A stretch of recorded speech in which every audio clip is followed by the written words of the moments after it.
Welcome back to the Evansville Otters pregame show here on WUEV 91.5 FM. I'm joined by last night's winning pitcher, Randy Wynne. Randy, how are you doing today? I'm doing good, Sam. Thanks for having me. You probably got to be feeling good after a great start yesterday. You were throwing a lot of breaking balls, a curveball and a slider. When did you know in that start that that was going to be your bread and butter?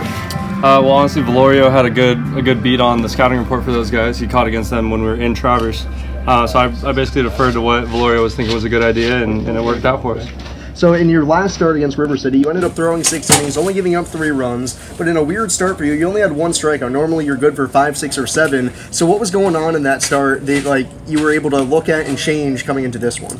Honestly, it was a mechanical thing. I was rushing down the mound a little too quickly, and I wasn't getting my lower half under me to deliver the ball as well. So all my off-speed stuff kind of spun. It didn't break as hard, and it ended up with me getting a lot of barreled baseballs that day. But so I definitely didn't have my A stuff, maybe my C or D stuff even, but I'm just happy that I was able to grind through it and keep the team in it enough to get a late win. So when you realize that you have your C or D stuff on a given day, how do you go about thinking, well, this is what I'm going to do to try and minimize the damage these guys can do to me? Well, you just got to battle, like when you know you don't have it that day, you just got to have the mental toughness to work through it and just keep trying. There's nothing else for you to do but pitch to pitch. Just decide that you're gonna throw the best pitch of the day.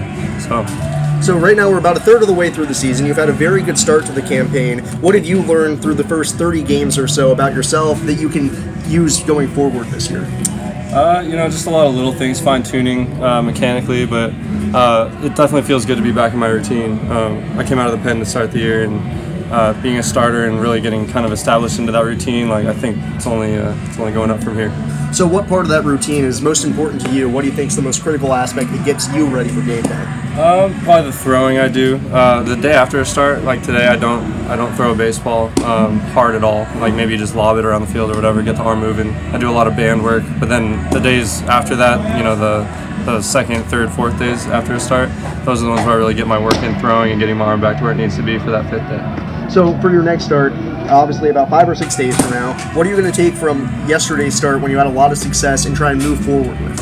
Well, just not rushing. Right? So just continuing on, that seemed to work for me last night. Just really getting a good balance point to move from seemed to be the difference for me yesterday. Well, hopefully you'll be able to continue your success the next time out. Great start last night, Randy. Thank you very much. Appreciate it. You've been listening to the Evansville Otters pregame show here on WUEV 91.5 FM.